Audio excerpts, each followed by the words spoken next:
Welcome into the Hot Read Podcast. I'm your host, Easton Freeze, Director of Published Content here at BroadwaySportsMedia.com. We're also brought to you by the 440 Podcast Network. You can follow me on social media at Easton Freeze. I'm joined as always by producer JT, who you can follow on social media at JT_Ruhnke. JT, happy Victory Monday edition of the podcast. How are you, my friend? I'm good. Happy Victory Monday. Something that we've not been able to say in 304 days. It's been a while on this show. It's a lot of days. It's a lot of days. But then I remember that show vividly. Thursday night, Titans go up to Green Bay, get the big win. I Traylon guess then Burks it was a breakout Victory game. Friday, so I All guess is it's more well. days than then. I know. 12 hours later, Todd Downing is in a holding cell, and little did we know the Titans world was going to come crashing down over the next 2 months, and then continue into week 1 of 2023. But the Titans finally got a win today at home in their home opener against the Chargers, and we are here, a little Hot Read podcast after dark, a long day. JT, I was at the Titans Stadium before 9 a.m. this morning. It is now almost 9 p.m. on Sunday evening. Indeed. And I'm still in a suit and I'm still talking Titans because that's what we do. We grind sun up to sundown. Sundays are for NFL football and for talking about the Titans. And that's what we're going to do. And then as soon as this show's over, I'm going to take this off and put on the comfiest clothes I can possibly find and do nothing until I go to bed, probably very soon, like an old man, because it's been a very long day. But before that, we've got winners and losers to get into, and we are brought to you today, as we always are, by Boom Ba's Pizza here in Tennessee. Boom Ba's Craft Pizza and Brewery. They are fantastic at what they do, and what they do is make great pizza and serve a great selection of alcohol. Boom Ba's in Spring Hill is where we are based for our Thursday shows live. Each and every Thursday this season, we are at Boom Ba's in Spring Hill, which is just a nice little 25-minute drive down I-65 if you're from the Nashville area. If you want to visit Boom Ba's and you don't want to go to Spring Hill, they've got locations in East Nashville. They got locations in Murfreesboro. They got locations in Indiana and in Kentucky. So make sure to check out Boom Ba's wherever you are. They are really, really delicious. And JT, something we really haven't talked about in advertising them on the show, but we've talked about it in personal conversation. Very affordable as far as dining goes, as far as a bar tab will run you. Like, I would put it up against pretty much any other establishment similar to Buffalo Wild Wings. You certainly aren't getting as good of food, first of all. And you certainly are going to be paying more for what you're eating. It's just it's a fine establishment with fine food. Yeah, I would agree. I think I'm looking forward to it more and more every single time I go, because it's not creating a hole in my wallet when I want to go enjoy a Thursday night football game. So that's right. That's always a great perk. Yeah, so check out Boom Ba's Pizza wherever you are, but come to Spring Hill on Thursday nights to hang out with us, talk some Titans, and then watch Thursday Night Football each and every week. We appreciate Boom Ba's being our title sponsor. And before we dive into winners and losers this week, one last thing. If you are watching with us live on Sunday evening, thank you for joining us live. Do me 2 quick favors. One, if you are watching on Twitter or on Facebook, make sure you stop doing that. Go over to the YouTube live stream version of this show. Broadway Sports Media on YouTube. That's where you're going to find this live stream. And that is the comment section where you'll be able to interact with us. And we'll be able to see your comments and questions about this game, such as our buddy Paul and Pretty Boy Lipschitz and Kenneth, all in the comments already. I appreciate you guys being with us. And if you are watching with us live, if you can do me one personal favor really quick, share this however you can. Retweet, like, send the link to a friend. Whatever you can do to help us get as many eyeballs on this show as possible would be greatly appreciated. So thank you for doing that. So make sure you're subscribed to the YouTube and make sure you share the show. And with that, JT, let's dive into some winners and losers from the Titans' first winning effort. And as you said, over 300 days. If you would not be so kind as to throw us into these winners and losers, I'll get the scene set for us here. The Titans win in overtime, obviously. It starts raining at the very end of the game as overtime is beginning. Well, actually not as it's beginning, as it's coming to an end, really. The Titans cross midfield and the skies open up. And it's one of those perfect moments where you're thinking the Titans are going to get in the field goal range and it's going to be a wet ball. And it's going to be a shank and they're going to end in a tie, or the Chargers are going to drive down and they're going to win the game. Something bad is going to happen. But it doesn't in shocking fashion. And I asked Ryan Stonehouse, the Titans punter and holder, after the game in the locker room. I didn't film it, but I'm just like, what's going through your mind when it starts to rain and you're probably anticipating about to have to catch and hold this snap. And he's like, you know what? Just, we've got a all pro seasoned veteran professional long snapper here in Morgan Cox. He snapped me a dime. It was easy, never in doubt. And then my boy Nick Folk put it through the uprights. And that's what they did. And the Titans win 27-24, getting a win against an AFC opponent. Big. Avoiding going 0-2 to start the season. Big. Breaking an 8-game losing streak that dated back to November 17th of 2022. Big win for the Tennessee Titans on Sunday. And something, the Titans players and coaches and fans alike just have not had a lot to celebrate in the past 300 days. So it was a celebration all around. I think as much a sigh of relief from Titans fans as it was a moment for celebration. But a lot of good things and bad things happened before that Nick Folk overtime game winner. And I want to talk about them in our week 2 edition of Winners and Losers. So now, JT, if you could do me the honor of starting us off with our first winner of the day. Yeah, we can start with our first winner, and coming back from just an amazing bounce back from being the absolute loser of the losers last week to being the winner of the winners this week, it's Ryan Tannehill. Yeah, Ryan Tannehill told the media last week on Wednesday when we talked to him about his week 1 performance that Sunday couldn't come fast enough. And that was not surprising coming from him, a guy who had arguably the worst game of his career in many aspects in New Orleans in week 1. He was excited to get to this game. He was a man looking to prove that performance was an outlier and not the new norm. We talked all week about how it by definition was the outlier of all outliers in his career, but an aging quarterback, a guy that is limited even at his best, it raised a lot of questions about what this team was going to be capable of achieving with him at the helm. And his game on Sunday was much, much more in line with what we've grown accustomed to seeing from Ryan Tannehill since becoming a Titan. Very good, very efficient football. He went 20 of 24 on the day. He was good for 83% completion rate, which is I went and checked, the second best completion rate of his career, 131 starts. This is the second most efficient passing day that he has ever had. 246 yards through the air and 1 touchdown, no interceptions. Titans didn't turn the ball over all day long, as well as a 12-yard read option touchdown on his feet. He heard all of us talking about maybe he's washed. Maybe old father time has come for Ryan Tannehill's soul, come for his athleticism. Ryan heard the noise, and he laughed in our faces with a read option, fakes to Derrick Henry, gets the safety to bite, and then runs through contact, gets in the end zone for a touchdown. Some old school Ryan Tannehill, as we've come to know and love him here as a Titan. That's what you've grown accustomed to seeing from him. That little sneaky athleticism he has is what makes him a plus quarterback on his feet.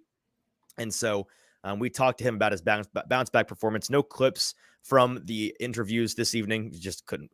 It's very late. I couldn't be bothered to pull them. But he was talking about how it was really nice to come back, bounce back after a week 1 that he wanted to wash away. He had the support of his teammates all week long. He was confident in his own abilities all week long, and he was excited to finally get back in the win column. He did all of that today, JT, despite being sacked 5 times and hit 6 more, which we're going to talk about a little bit later when we talk about the offensive line. But what stood out most in this game was his effectiveness on play action. He went 7 of 9 on play action plays for 168 of his yards, bringing his career average, last 2 seasons average to 11.8 yards per attempt on such plays since 2022. So in the last 2 years on play action plays, he has a 11.8 yard per attempt average, which is good for 1.6 whole yards more than any other quarterback in the league during that span. Very, very, very effective on play action, which we've known. Our buddy Zach Lyons with Football and Other F Words and a football show has most loudly been screaming this for the past year plus, that Ryan Tannehill needs as much play action as humanly possible. Both of his deep connections today, JT, the one to Treylon Burks that was the spark plug that ignited the Titans offense, and then to Chris Moore in the second half, which was another big, I think, 49, 50-yard chunk play. Both of those came on play action looks where he, dialed in that accuracy we talked about last week. He kept underthrowing guys, and then he missed a couple guys with overthrows. The underthrows turned into interceptions. The overthrows looked like clear touchdowns. that were squandered opportunities. He just couldn't dial in the range. Today he did. And that accuracy that he fixed from week 1 allowed him to manage to hit both Treylon Burks and Chris Moore perfectly in stride for those massive gains. He's a very, very good quarterback when the Titans emphasize play action on offense. It's as simple as that. When you mix Ryan Tannehill with play action, good things typically happen. Hopefully, Tim Kelly, the Titans offensive staff, all the people planning how this Titans offense is going to operate going forward, they should probably keep that in mind going forward, JT. Like that seems like, and it's one of those things where you're like, is it really this simple? Like, surely there's got to be like, I must not know football enough to really understand it, because no, like it's that simple. Obviously, you can't do nothing but play action, then it doesn't work. But running a lot of play action is like our buddy Zach Lyons. Again, I'm sure he's going to talk about it this week. I'll put money on the fact that he's going to bring up the numbers this week. So tune into a football show, tune into Football and Other F Words later this week. The numbers in games where the Titans run a certain percentage of play action plays on offense is directly correlative to how Ryan Tannehill performs, and typically correlative to, how they win or lose games. And so that's something that the Titans really, really should emphasize going forward. Yeah, I would totally agree. I think this was a total bounce back game for him. I think it was honestly Tim Kelly was cooking today. He was in his bag, man. He's been in his bag since week 1, and I'm glad they got the win, because we talked about it last week about how Tim, you go back and rewatch that game as we did, and man, Tim Kelly was cooking. He was scheming dudes up. He was scheming up those X plays, and they just could not execute on them. But it was there. The proof was in the pudding if you go and you look at the tape. The only difference today was that they executed on those X plays. That's really all it was. If the Titans had performed like they did today, execution-wise, in week 1, people would have been saying, oh, man, Tim Kelly in his bag. I like this change of pace. I saw one person, the Titans' first 2 drives today, totally anemic. It very much dead in the stadium. Concerns from Titans fans. Like, I've got multiple texts from buddies who are Titans fans. Just, hey, we stink. Titans stink. And I corrected them. I said, the offense stinks. The defense is very good. And then the offense came around, and all of that is to say, like, this team, it is capable of good things on offense. They just have to execute on these plays. And I saw people on Twitter even saying, like, oh, look, Tim Kelly, just like Todd Downing. Let's relax, first of all. But if you genuinely think that, and that wasn't out of frustration, I don't know what to tell you. Yeah, we can move on to our first loser of the week, which honestly, this loser makes Ryan Tannehill being a winner be that much more of a winner. Sure. Because by God, was the pass protection today suspect at its peak and its best. Yeah, I think suspect is a kind way of putting it. There were times today where it was a total abject mess, right? It certainly was not. I mean, listen, there are levels to these things. Was it worse than week 1? Yes, it was. Was it as bad as some of the truly horrendous pass protection games we saw last year and the year prior with the Tennessee Titans? No. Like, is it top 5 worst of the last 3 seasons? No. But was it very bad by any reasonable standard? Yes. So, like you said, Ryan Tannehill managed this bounce back performance despite his offensive line for much of the day today. Titans line allowed 5 sacks for 46 yards, negative 46 yards, that is, and 6 quarterback hits to boot on Sunday. Getting, as Mike Vrabel put it after the game, getting the bleep knocked out of Ryan Tannehill more than once. Things got particularly rocky out of the gate. Those first 2 drives, you have UDFA rookie Xavier Newman-Johnson filling in for Peter Skoronski at that left guard. There we go, Easton. Left guard position. And in those first, I don't want to frame this where I'm blaming everything in those first 2 drives, protection-wise, on Xavier Newman-Johnson. Offensive line is pretty impossible to evaluate in-game. Like, let me get back to you on the Wednesday show. I'll have watched all 22 by then. I'll have a better idea of how he performed in his 2 series. The Titans gave him the nod after Peter Skoronski. People were wondering, illness popping up on the Friday injury report, like, what's going on? Peter Skoronski, he got a AJ Brown Chipotle case of the stomach bug, and he's just like, he's puking and he can't stay hydrated and he's malnourished now. Or like, what's the deal? Does he have a bad case of the flu? I saw some people clowning him for being like, oh, you just rub some dirt in it. You're playing football. You're an offensive lineman. Like, how bad can it be? He had his appendix out. He had an emergency appendectomy, which is a reasonable reason. You know, the surgery on a Thursday or a Friday or whenever it was. I'm imagining Thursday night because he was at practice Thursday on the injury report on Friday and not there. So that's let's relax on that. Let's chill. That's a reasonable thing. A very unfortunate, I mean, just a super Titans thing for your rookie first round pick, who was the star of your new offensive line in week 1. And then now, you know, this setback that is not his fault by any means. It's not even one of those things where it's like, well, you know, injuries aren't their fault, but the guy can't stay healthy. No, like that's just luck. It sucks. Happened to Joe Burrow last year. It's happened to a lot of players. The good news is, you know, it's not something that's going to have him out for a long time. The bad news is, you know, it could be that he's back next week. We've seen some players return after a week off. We've seen some players have to take 3 or 4 weeks off. I saw a lot of people today, once it was confirmed it was an appendectomy, talking online about, oh, great, he'll be back next week. Maybe there's a chance.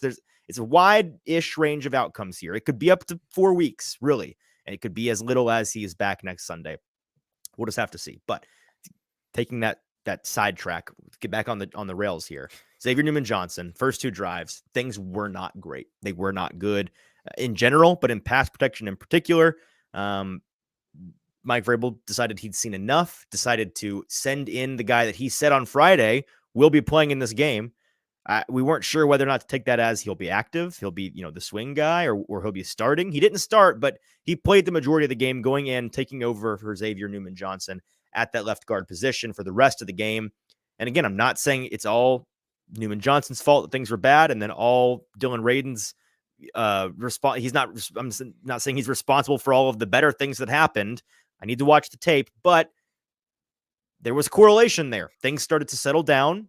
They started to get into some kind of rhythm. Again, this is a relative term. They went from really, really bad to start to shaky the rest of the game. But once you got him in there, that was something that was working out well. The Newman-Johnson-Dillard combo on that left side in those first 2 drives, they allowed a drive-killing sack on each of the Titans' first 2 drives. Both sackers, Nick Bosa, and then I forget who had the first sack. I think it was Kenneth, what's the linebacker? Blank on his name. Yeah. People know what I'm talking about. You go find it. But I think that's who it was. But regardless, both sackers got through. Gibson, I think. Pretty clean. Gibson? No. You're thinking of Travis Gibson. Just, you'll go find it.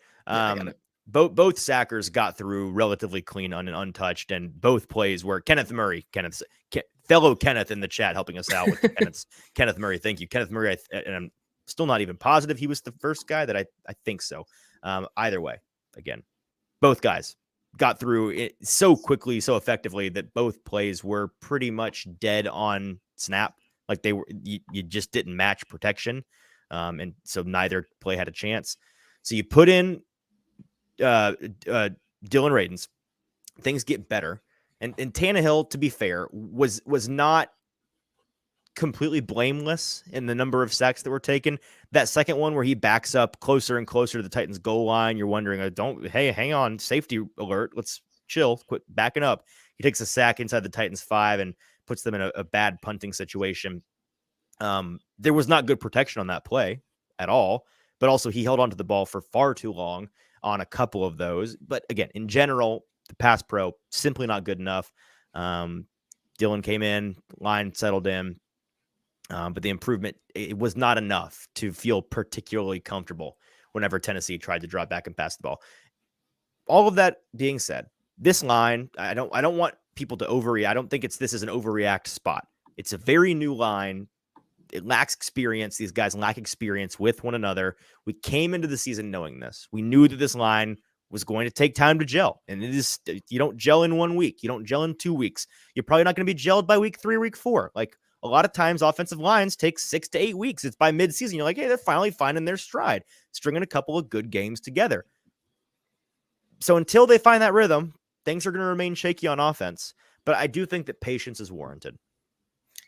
Yeah, and then we have a couple of comments here on those issues here. Kenneth also pointing out that Joey Bosa and Khalil Mack good at football. So like when you are good at a disadvantage like that, almost you had to expect that it was going to be shaky at best when you do not have Peter Skoronski in there, and you're kind of putting a hodgepodge of just trying to get guys through this game here to see UDFA what works. Rookie on one hand, or man 8 months removed from ACL tear on other hand. Choose your fighter. Like, yeah, exactly. And then Zedine says that Radens did look good today, though, at left guard, which he was a lot better than Xavier Newman-Johnson was. However, even if to your point, if Peter Skoronski does not come back next week, as Pretty Boy Lipshit says, Myles Garrett is going to be a absolute problem for this line next week. Andre Dillard has been an issue. He is through 2 weeks, he is the consistent glaring issue both weeks. Again, week 2, asterisk, I need to go watch the tape. I'll talk more about him probably on Wednesday. But assuming what I saw with my bare eyes from the press box today is reflected in the tape, yeah, he's the issue. And we kind of came into the season worried that he may be the issue, and those worries are coming to fruition. Yeah, and then finally here, just on Radens, we'll get to him later in a little bit. Yeah. I see the question from Kenneth about Radens being one of the best 5 linemen on the team. Great question. We address it later when we talk a little bit more about Radens. Let's circle back there. Let's move on to another winner from this game, and it's not any specific person, but it's pivotal plays from the impact players, the guys who make the plays when it really counts. Yeah, pivotal plays from impact players. I think what defined this game the most to me were these big plays that were made by the biggest players on the team in the biggest moments in the game. They aren't called impact players for nothing, right? You typically need them to make impact plays in order to win the game. And time after time in week 2, the Titans saw one of their best players step up when they needed it most. So some notes on examples of this, right? The first impact play of the entire game for the Titans certainly felt like the most important play of the game at the time, at least the most needed one all day long. 3 drives into the game, Tennessee had just 8 yards of total offense, and they were down 11-0.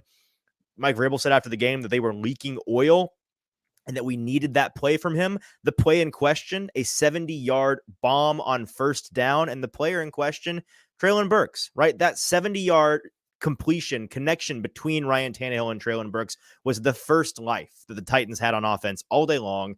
It was, I think, as much a sigh of relief in the Titans stadium as it was a cause for celebration, a moment of great excitement.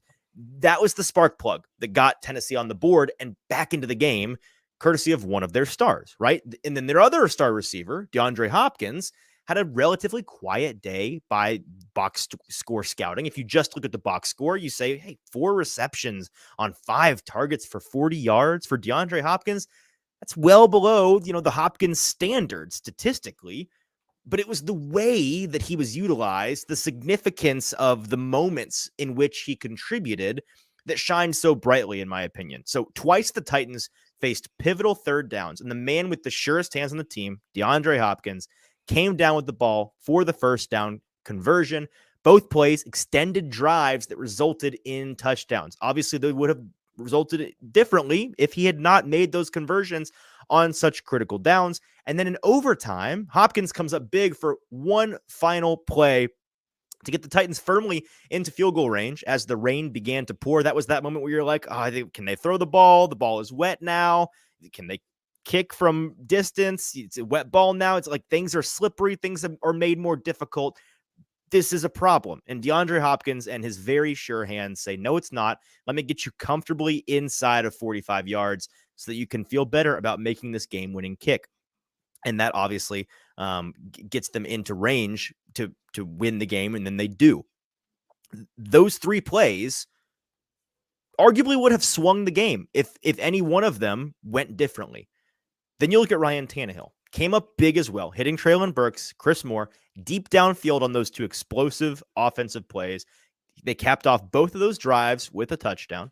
He ran through contact on the 12-yard read option touchdown, and then he hit Nick Whisper-Kikine in the end zone on third down with less than 3 minutes to go in the game to take the lead. I think people are going to kind of forget about how that moment the Titans are driving down the field. It's one of the first offensive drives in a couple of series where they are showing life. They get into the low red zone, and suddenly 2 Derrick Henry runs. They lose, I think, 3 net yards on those 2 runs, and you're under 2 minutes. You're not going to get the ball back. It's concerning. Ryan Tannehill steps back in a I think, relatively obvious pass situation and hits Nick Westbrook-Akine for the easy touchdown. The Titans take the lead, which ultimately was necessary to get into overtime. Big plays from a big star. Let's look at the defense. A pair of huge sacks are the ones that come to mind for me. You have the Jeffrey Simmons sack in the first half that maintained, or excuse me, this is the second half, I believe, that maintained the Titans' newfound momentum with a sack of Justin Herbert on 3rd and 6. Big drive-ending sack for the Titans. They had just taken the lead for the first time in the game, 17-14. And Simmons didn't allow the Chargers to answer. Got the ball back into the hand of his offense that was finding some rhythm. An even bigger sack, though, came at the end of the game, end of regulation, that is. It was the first impact play in a long time from Mr. Harold Landry, who was playing, of course, in his second game back from tearing his ACL last summer. With 20 seconds left in the fourth quarter, the Chargers had one last chance to win in regulation on 3rd and 3 from the Titans' 7-yard line. Herbert drops back, trying to make the deciding pass, but a dagger in the hearts of Titans fans on one final play from scrimmage. And then Landry breaks through with perfect timing. Hello, welcome back to the show. Takes him to the ground, forces LA to tie the game and head into overtime. All of these things are the big plays from big players, impact plays from impact players that you have to have, especially on a team like this that we've talked about all summer, JT. Like, there's a little bit of a stars and scrubs build for this team. Like, it's very much predicated on their best players carrying in key moments. And today that was the case.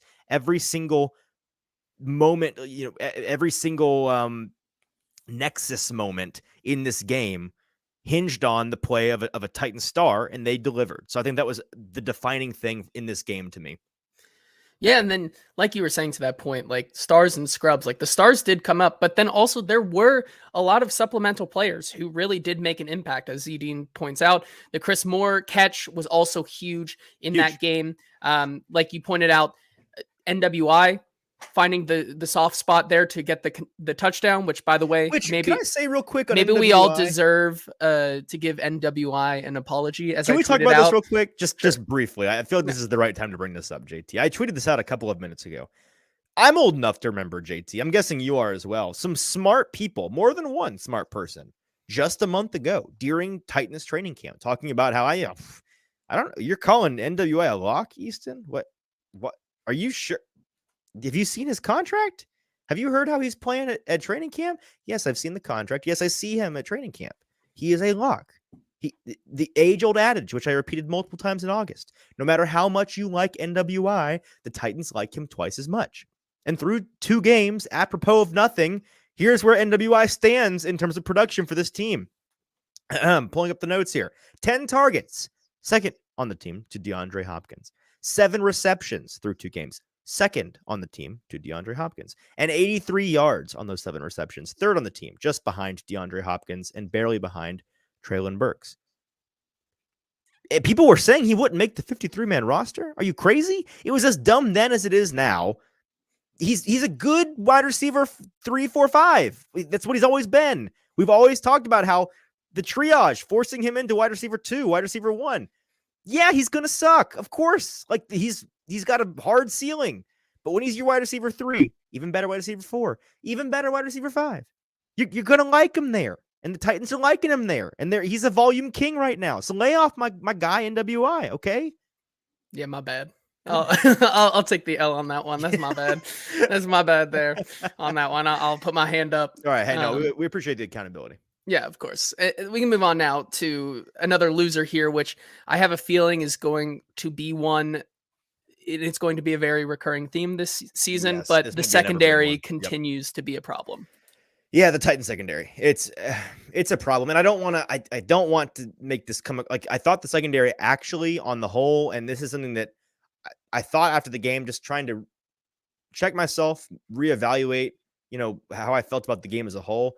I felt they were a bit better today than they were in week 1, especially when you factor in the loss of Amani Hooker and Christian Fulton not playing in this game, 2 really big cogs in the wheel that is the Titan secondary. Doesn't make it easy when you have those guys out. And I thought that they managed pretty well in this game, considering those 2 things. However, Since 2010, JT, teams with 275 plus passing yards and no turnovers in football games and NFL games are 382, 96, and 2. That is a win percentage of roughly 80%. The Chargers became one of those 96 teams, one of those 96 losers on Sunday, amassing 281 of their 342 total yards through the air against the Titans. Quarterback Justin Herbert went 27 for 41 against Tennessee, missing two very important pieces in Amani Hooker and Christian Fulton. Their impact, again, can't be dismissed, but this team has allowed too many chunk plays in 2 weeks. There's just no two ways about it. With or without them, they are allowing too many big chunk X plays, particularly in between the 20-yard lines. Opposing offenses are regularly having their way with the Titans through the air. It's fair to point out that in general, I think this is their approach, right? We talk about a bend, don't break defense that keeps you in front of them and becomes this impenetrable wall, at least on paper, in the red zone, forcing field goals and not touchdowns. It's a fine strategy. But is it too much to ask for a secondary to present at least a little bit of resistance sometime other than when their back is against the wall? And this soft approach was particularly evident to me in the first quarter when the Chargers began the game almost exclusively targeting the left-hand flat and short area of the field whenever they got isolation, one-on-one cornerback or safety or linebacker on receiver over there. I went back and checked after the game. 6 of Justin Herbert's attempts in the first quarter were classified on the stat book. When you go to ESPN, go to CB, wherever you can find a play-by-play breakdown of the game. 6 of the first 7 passes of the game, 7 attempts in the first quarter from Herbert. 6 of them are classified as short left. And you can't blame him for continuing to go to that well like he did. It was a free 7 yards or more almost every single time he tried it. All but one, they got 7 or more yards on it. And it's the kind of thing the secondary just has to find a way to adjust for and not allow so regularly. Yeah, I mean, once again, like, I always think that, like, the matchup that with Mike Williams, which Mike Williams did down the stretch produce, but I mean, Keenan Allen in his route running was definitely a problem today. He definitely was their biggest playmaker today. But then I would also add that maybe not exactly Christian Fulton's presence was missed, but I think Amani Hooker definitely was missed in that secondary after just how much of an impact he was in week 1. Yep. So we can move on now to another winner, which is one that is a welcome sight from last season that we saw many, many times on this winner and losers list. And that's the red zone efficiency, baby. We're back. We're back. We're back. Titans are back. Just a brief, we return to your regularly scheduled programming with the Titans red zone efficiency. We talked about it last week. One of the most out of character elements of week 1 for Tennessee was their horrible inefficiency in the red zone. They went over 3 in New Orleans, settling for a field goal each time they found themselves inside their opponent's 20-yard line. And if you're familiar with the Mike Vrabel, Ryan Tannehill, Derrick Henry version of this Tennessee Titans team, historically with these guys, that came as a surprise, right? They've always been amongst the most efficient teams in the league in opponent territory. And in 2022, they were 6th in the league, 64.29% in the red zone, converting touchdowns when they got into that short red area. They were 9th the season prior, 62.5%. They have been good at this. And then in week 1, they just weren't. It was strange. It makes sense when you think about it on just in general, in a vacuum. This team, of course, they're managing to get more touchdowns than field goals in the short yardage. They have a Derrick Henry, after all, right? A human wrecking ball capable of 3 yards, simply falling forward on most plays. And then they also pride themselves on having big-bodied receivers, big-bodied tight ends, capable of winning with little space to play with, capable of winning contested catches. So why'd they get off to such a lousy start this season? Why'd they start so slow? A lot goes into that answer, right? You know, pre-snap penalties and poor offensive line play and bad decisions from the quarterback and a large dose of luck, ultimately, just negative luck, negative regression. That's a part of it. But in week 2, Mike Vrabel's squad turned into a red zone machine like we've seen them in the past. They turned this red zone ship around. Mike Vrabel talked about it in his post-game press conference, getting into the red zone. being efficient and finding the end zone. Ryan Tannehill and company went 3 of 4 inside the enemy 20-yard line on Sunday, managing 3 big touchdowns. And this is, I think, an important one. They did it in multiple ways. They didn't just show they're capable of it. They're capable of doing it to you in a couple of different facets, right? You first saw the Titans with Derrick Henry, a 1-yard run, just pounding it up the middle. After that big Treylon Burks completion, they pound Henry and pound Henry and pound Henry until you get pay dirt, and that is typically a winning formula. When it's not, you go to Ryan Tannehill, read option, 12-yard rushing touchdown. And then when that's not working, you cook up some Nick Westbrook-Akine in breaking a route. Easy peasy. When you got hands like NWI, you can't fail, right? That's a joke, but he did catch the ball. 4-yard passing touchdown to NWI. They did it 3 different ways. And this is the efficient style of play that Mike Vrabel and the Titans pride themselves on. It's the style of play that we're used to seeing from them.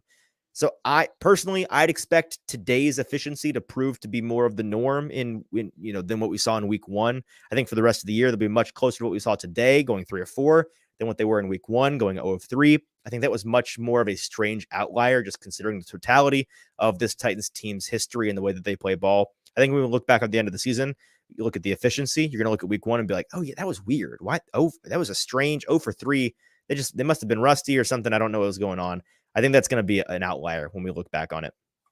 Yeah, moving on to another loser in this game. You kind of touched on it a little bit, but just kind of something that is not usually what you would think of a Mike Vrabel-led team, and that was the penalty discipline today. Yeah, man, the Titans shot themselves in the foot again multiple times in their first win. They did it in their first loss. They committed stupid penalties in some key moments. And like you said, a Mike Vrabel-led squad typically is a disciplined bunch. But that hasn't been the case so far in 2023. 7 penalties cost Tennessee a total of 45 yards against the Chargers today. 3 offensive penalties, 3 defensive penalties, and 1 on special teams. Some highlights include false starts from, these are the most frustrating in my opinion, false starts from Dylan Radins and Trayvon Wesco and Josh Wiley. You're at home. You don't have the crowd noise in the Superdome to blame on this. This is just mental errors here. You got a horse collar tackle from linebacker Azeez Al-Shaair that turned a 10-yard Chargers gain into a 24-yard gain. And then you had a pair of defensive penalties on 3rd down that didn't manage to keep Justin Herbert from connecting with Keenan Allen for a touchdown anyways. You had a roughing the passer and you had a defensive holding or DPI, whatever it was. Cancel out both. We'll pass on both of those things. Actually, no, they accepted one, right? They get the touchdown anyways, despite the Titans cheating twice on the play. Then they managed to get a 2-point conversion because they get that accepted penalty, roughing the passer, personal foul, half the distance to the goal, 1 yard from the goal line on a 2-yard conversion. They punch it in and they go up 11 instead of 10. So the sloppiness, it's a particularly harmful thing to the Titans' offensive efforts, in my opinion, because this team is built to win offensively by playing as efficiently as possible. Long, grinding drives that slice and dice a defense to the point of wearing them down with the occasional shot play that busts a drive wide open. These are the fundamental tenets of a Tennessee offensive attack, but efficient football is made pretty impossible by stupid mental errors that result in pre-snap penalties. So if Mike Vrabel can't find a way to get his team to tighten up in this area of their game, I really do think it's going to cost them a win somewhere. I think it's going to cost them a game. Down the road, you're really going to wish that they had tightened up, no pun intended, the penalty situation, the discipline of this team. I'm sure Mike Vrabel is going to make an emphasis of it because knowing Mike Vrabel, that's very important to him. But right now, it's too sloppy. And then our final winner of this 27-24 overtime win that the Titans got today is probably the weirdest one that we've had this season so far. And maybe we'll hold that crown going forward, but it's a pair of 2 guys who really stepped up today. And that is the kicker, Nick Folk, and Dylan Radins. Yeah, an awkward pairing, but I felt remiss excluding both of these players from receiving a winner shout out in week 2. So we'll talk about them individually, but it's just 2 individuals that I felt deserving of a shout out here in a positive way. So we'll start with Nick Folk, the only consistent winner every week of the season so far. He was 2 for 2 today on field goals, including the game winner in the rain, obviously, and then he nailed all 3 of his extra point attempts. That brings his season total up to 7 of 7 on field goal attempts, and he's personally responsible for 24 of the Titans' 42 points thus far this season. Titans traded a 2024 7th round pick to New England for Nick Folk, was lightly scrutinized at the time. Titans were hoping that he would solve their years-long kicking issue. And it is early, and it is probably unfair to say this, but I feel compelled to say it. I think it's safe to say he's been worth it and then some. I think that it's safe to say he is the solution. I think the Titans' kicking problem is fixed. I think that they're in good shape with Nick Folk. He is your stalwart veteran that's going to get the job done. What you want in a kicker is Nick Folk. You set it and forget it. Don't worry about it. He's going to nail him. You feel comfortable. And that is what he's done so far in the first two Titans games. So very well done, Nick Folk. Congratulations on being a stud. The other player deserving of a shout out is offensive lineman Dylan Radins. We talked about him a little bit earlier, but he made his return to play this week. It was December 18th of 2022 when he tore his ACL against, ironically, the Los Angeles Chargers on the road in week 15 last year. If you told anybody, JT, last December when we found out that Radins had torn his ACL, that he'd be back playing meaningful snaps like the whole game in week 2 of 2023, people would not have believed you. I would not have believed you. And I think that if you said that to Dylan, he would not have believed you. I think even he was surprised by how quickly he was returning to play. There's a clip on my Twitter account at Easton and Freeze. I asked him, did you really think you'd be playing this early? And his answer was, I was hoping so, but no, not really. So good for him. I think, 8 months and 2 days after that ACL repair, the moral of the story here is modern medicine is magic. The science is crazy. We've gotten to the point in professional sports where you can't even Aaron Rodgers talking about how he's, got this Achilles tear and might be looking to return if the Jets can get to a playoff run, which you're like, oh, silly Aaron Rodgers. No, you can't. Cam Akers just did this last year. No one talked about it because he was playing for the Rams, but he was a running back and he came back in 5 months. There were medical journals literally written on Cam Akers coming back miraculously. We have entered the a miraculous period of time in history and in sports science and medical mechanics, and it's incredible. So this is a testament to that. I'm shocked that he's back. He was fine in this game. I think that for a guy coming off an ACL, he was more than serviceable. I think that, like we said, the offensive line play improved a good bit once he came into the game. The offensive line settled down once he was in the lineup. The question now becomes, will he have a starting role in this team's future, the rest of this season? It's yet to be seen how they're going to continue to use him. Skoronski could be back next week, could be back the following week, could be back. It could be 2 or 3 weeks. But then after that, whenever he does return, what happens next? Perhaps he becomes the swing tackle for the Titans, which you feel good about him as your swing tackle, probably the best you felt about a swing tackle in a while. I think it's also not unfeasible, JT, to wonder if he'll get some looks at left or right tackle, especially if Tennessee continues to have issues at those positions. Whatever the case is, it's clear to me that the team really values having him back and having him as an option in the trenches. And something tells me we'll be seeing, I think, a healthy serving of Dylan Radins in some capacity going forward. Yeah, and then 2 questions here from the chat. We'll finally full circle back around to Kenneth's question here, which is Radins currently one of the 5 best linemen on this team? So I want to say yes, but I feel like it's unfair given the sample size. Again, I've not gotten a chance to see a ton of him at camp. We get to see guys right now. We don't get to really see them compete against each other. So I don't have that evidence to go based off of. And then we have less than a full game today to go based off of. So I think that he can be, and the way that they talk about him and the way that they were willing to just over 8 months after his surgery, throw him back in there. I feel like they think he is. So my assumption is yes, but I won't say for sure. Let's see a little bit more. I think that he's better than Andre Dillard is right now. I think that he's probably on par with what Chris Hubbard is doing right now. I think he's a good player. And then building on that, Zedine says, is there a scenario that if Dillard doesn't improve, could we see Peter Skoronski at left tackle and Radins at left guard? You could see some combination of the two of them on that left side. I think that then creates a pretty interesting question because both guys came out as highly rated prospects. Skoronski, on a different level than what Radins was, but they were first, second round picks. They both had questions, though, playing tackle in college, then coming to the NFL, not quite having that length that you want in a tackle. We saw Ravens at times kind of struggle at tackle, but then at other times kind of succeed at tackle for the Titans in very limited fashion.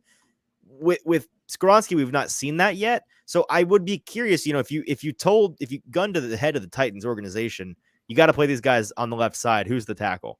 I don't know what they'd say. I want to say they'd probably lean Ravens because of the history and the experience a little bit in the NFL. But personally, I was always high on Skoronski being capable of playing tackle. I think the ceiling might be higher with him. Either way, you could see them in some form or fashion on that left side if Dillard does not work out and he continues to not work out. And that's going to wrap up our winners and losers for this first Titans. All right, that is winners and losers for Titans week 2. And with that, we've got one more segment before we get out of here. It is the news with producer JT. Yeah, let's jump into the news and just a couple of just quick Titans stats to kind of wrap this up with a bow. Let's talk about that kicking situation that the Titans do have. So we were talking about it earlier, but as Paul Kaharski kind of tweeted out after this game, it's been the first time since 2018 the Titans haven't missed a kick or point after attempt in the first 2 weeks of the season. Of course, Randy Bullock missed a field goal against the New York Giants. Michael Badgley missed a field goal and a point after attempt against Arizona. Badgley. Hot Read podcast legend Michael Badgley, and then Steven Gostkowski missed 3 field goals and a point after attempt in his first 2 weeks. So me and you did a little bit of digging, and we said, "When that is way too kind. You did. I came up with the idea, and you did the digging." Yeah, well, it's a you did the legwork part of the the Hot Read podcast research department, aka JT and the computer, found out this information. So I took it a step further, and I saw, when was the last time the Titans had this good of a start in the kicking department? And well, you'd have to go all the way back to 2015. When Ryan Suckup started the season 23 of 23 on point after attempts and field goals. He missed the first kick of his season in week 9 against the Saints. And as I was telling you, while this is impressive, it also does help when you score 6 touchdowns in the first week and then 2 more in the second week, and you only have to kick 8 point after attempts in the first 2 weeks. I digress. Pad the stats a little bit. It still is pretty nice, though. Yeah, man, Suckup was cooking with gas. How about that? I think Folk could get to 23 combined attempts well before week 9 at this point. He's got 7 through 2 weeks. So, he's on pace to, doing quick math, get there by like week 6 or 7. But will he make all of them? We'll see. It's a high bar. He's not quite there. And then another stat that is just important to point out here. We talked all week. Why did Tyjae Spears get more snaps than Derrick Henry in week 1? Well, I'm here to tell you that was the complete opposite in today's game, as Derrick Henry dominated the snap count for running backs with 46 offensive snaps, which was good for 73% of the snap share. Tyjae Spears only getting 22 snaps, which was 34.9% of the share. And then Julius Chestnut getting 1 snap out there for 1.6% of the offensive snaps. It was a Derrick Henry day. Yes, and the Titans coaching staff told us this week, and some people chose to not believe them. But like this game was the perfect mix of Henry and Spears. You had 2/3 Henry, 1/3 Spears. It was a very nice 1-2 punch. I think it worked really nicely. I loved the way, for the most part, that they used both of these guys. That every time Spears had the ball in his hands, he provided juice in a way that Henry provides, like a different kind. It's a different variety. They really are 2 different flavors that they pair nicely together when used correctly. And I think they got the ratio right. I think they've perfected the recipe here. 2/3 Henry, 1/3 Spears. Let's rock and roll. It was working for him. Yeah, and then we can move on to the rest of the AFC South and how they did today, starting off with the Jacksonville Jaguars, who lost their game to the Kansas City Chiefs, who get back on track. They lose 17-9, and Kansas City keeps them out of the end zone this week. Wild. I saw Ben Solak tweeted this today. He said if end zones were like 11 or 12 yards deep, then the Jaguars would have 4 of the sickest touchdowns of the day. I saw during the game there were a lot of highlights of the Jags just barely running out of room in the end zone. Yes. But it's not the CFL. You don't get 20-yard deep end zones. They are, in fact, 10 yards deep. And this is the importance of maybe the significance of the difference between having a second place and a first place schedule. We've talked about it all summer long. The Titans, first time they've had a second place schedule in a couple of years. the Jaguars. First time they've had a first place schedule since 2018, I believe. So they have to, host the Chiefs at home this week. We're at the first place team. The Titans get to host the Chargers at home, a second place team, and the Jaguars lose 17-9. The Titans win 27-23. That's a 2-game swing in a division battle. That kind of thing matters a lot in the end when things are tight. So it's a big deal that the Titans get to play that second place schedule. Now, I do think that maybe this was the biggest what's the word I'm looking for? Disparity here between first and second place opponents, because going forward, this means that the Jags get the Bills, good team. Titans get the Dolphins. I think not Dolphins are better, but like those both hard teams. I think that they're considered relatively equal right now. And then let's see, that means that the Jaguars get the Bengals, who well, both get Bengals. You want to talk about your Bengals? Yeah, we'll talk about that in a second. Wait, yeah, you're right. Who am I forgetting here? What's the third? Because they play all of the AFC North, so it doesn't matter. Yeah, I know. So the East and the West. So wait, I just said the West. The South. You got all of them. No, the North. Which is they all play the North this season. Oh no. Hang on. You're right. 17th game, doesn't it then? I'm totally blanking. Isn't it a first and second place team from the NFC? It might be. Yeah, I think it might be. I can look up their schedule real quick. I'm questioning myself. But either way, yes, that then becomes... They play the 49ers as well. That's right. So they play the Niners. Titans get to play the Seahawks. That's what it is. So first and second place from an NFC division. Thank you. So blacked out for a second. But there, I mean, that's another big one, I think. The Seahawks win today, obviously. Bounce back. But would you rather play the Niners or the Seahawks right now? I think it's a pretty clear answer. Yeah, I would agree with you there. Let's talk about the other matchup, which was another AFC South divisional matchup today, where the Colts defeat the Texans 31-20. And let me tell you, Anthony Richardson was working with some fireworks out there today. 2 rushing touchdowns in the span of 6 seconds or something. It felt insanely fast. But then, of course, the Titans kicked off. I look at my phone and it's like, oh, look, I'm playing you in fantasy this week. You have Anthony Richardson, and he has a gajillion points after 2 seconds again. I'm like, great, okay, cool. It's over before it began.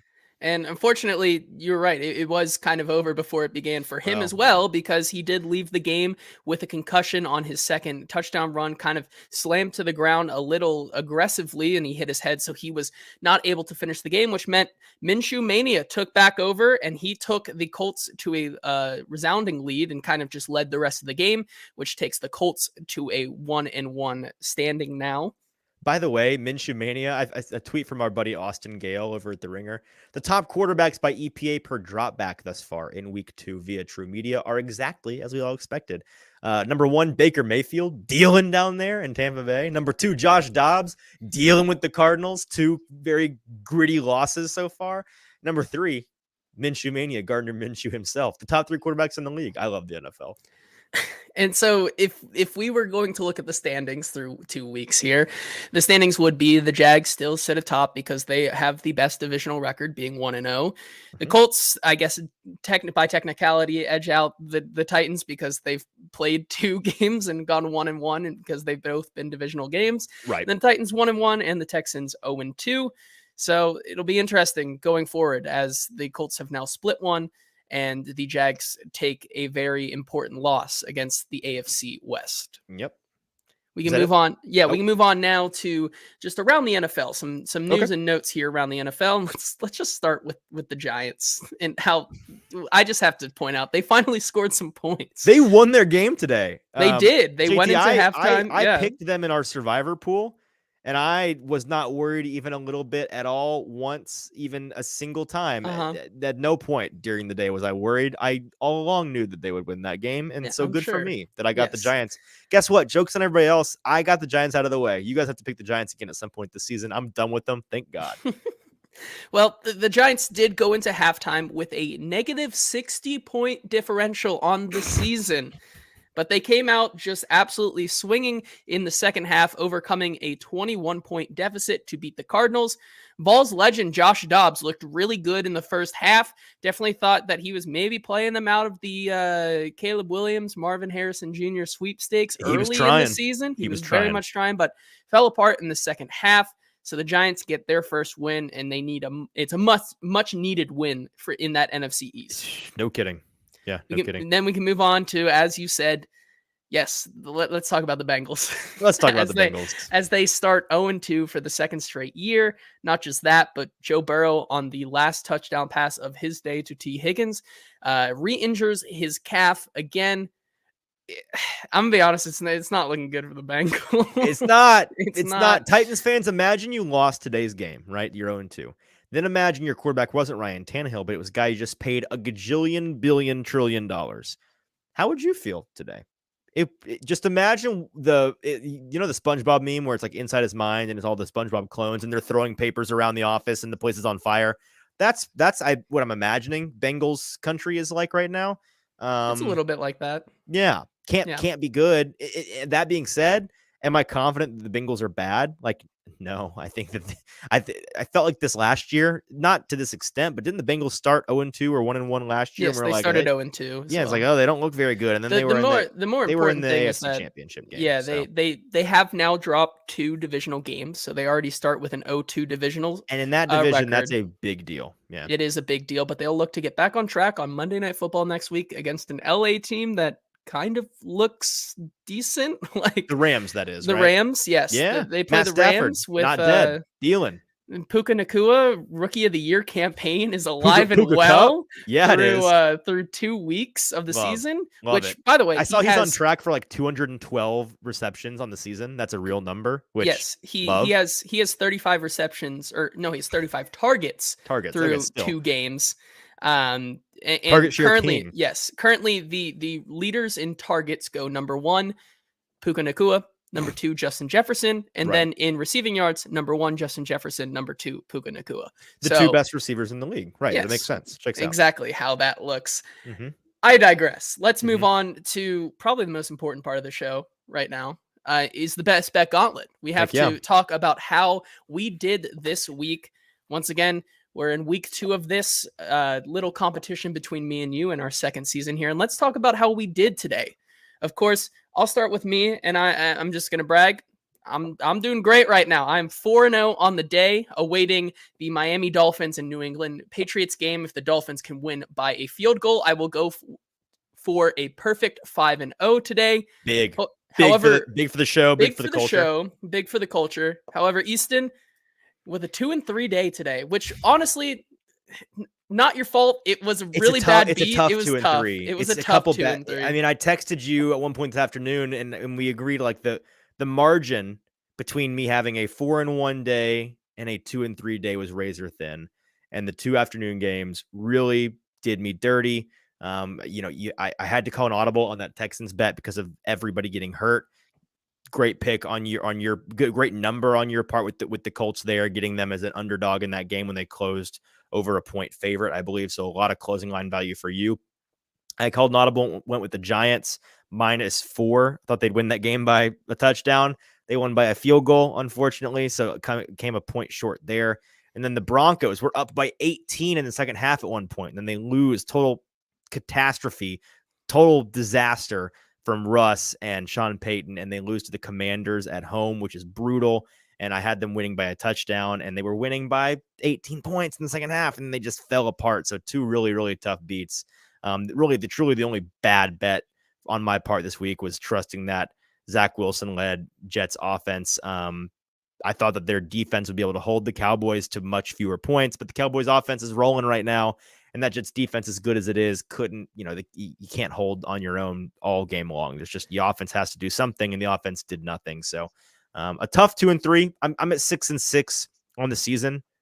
That's fine. I mean, listen, you finished the season many games over 500 last year after starting 2-6 to begin the year. Like 2-8, but 2-8. Okay, even worse. Yeah, it was 1-4 and 1-4 to start the season. Oh, that's right. That's right. 2-8. So like, I'm not worried. We're at 500 through 2 weeks. This gets easier as we go once we figure out what these teams are. I'm happy about that. And I'm happy for you because listen, the competition is important to us for sure. But each week I'm placing a lot of the bets that you're choosing, and you're placing a lot of bets that I'm choosing. It's half a competition, half a collaborative effort. At the end of the day, we want the show to succeed. We brag about the show's collective number.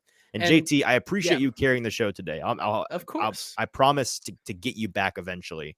What are we on the year so far, pending the Miami game? So today we were a 6-3 pending the Miami game, which puts us currently for a 12-7 record on the year. Could go to 13-7 or 12-8. Right. However, Tua Tagovailoa just threw the most underthrown ball in the entire world to Tyreek Hill, which got intercepted. So the Patriots are marching back down the field now to look to tie this game. So Hey, 12-8. Nothing wrong with 12-8. Nothing wrong with 12-8. Nothing wrong. However, yeah. So we'll figure it out. But you know, we'll see. Is that it? Yeah, that's gonna be it for the news today. All right, that is the news with producer JT. Thank you, producer JT, and that is our show today. Appreciate everybody tuning in with us live. A better turnout for the late night after dark edition of the show than I thought we would have. I think people really want to get to the Titans talk as soon as possible on Sundays. So you know what? I think we'll just go live going forward when we can manage it. Some weeks we won't be able to, but whenever we can on Sundays for the show, we'll go live. So make sure to tune in on Sundays. Make sure to tune on Tuesday afternoon when we're live again, recording for our Wednesday show. We'll be live on Tuesday afternoon. Join the conversation. Then we'll be talking all things Titans in the aftermath of this week's game, looking ahead a little bit to next week's game. On Wednesdays will kind of be a mishmash this year. Sometimes we'll have some guests. Sometimes we'll play some games. It'll be a fun time. So tune in then Tuesday afternoon. And then Thursday afternoon, live at Boomboss in Spring Hill, talking Titans preview. They head to Cleveland next week to face the Cleveland Browns, who look pretty good through 1 week. We'll see how they perform on Monday Night Football next week. Just for reference, the Titans are 4.5 point look-ahead line underdogs pending that Browns performance tomorrow night. So if you think the Browns might lose, I think they're playing the Steelers, right? Browns Steelers. If you think they're going to lose to the Steelers, maybe grab the Titans now at 4.5 point dogs. If you think that they kill the Steelers, maybe wait. You get a bigger number on Tuesday. Either way, we will talk to you then. For producer JT, I'm your host, Easton Freeze. Subscribe to the YouTube, Broadway Sports Media on YouTube. Give us a subscription. It's very helpful. Make sure you're subscribed on podcasts and following us on social media at Hot Read Pod on Instagram, Twitter, TikTok, all of those things. We'll talk to you on Tuesday.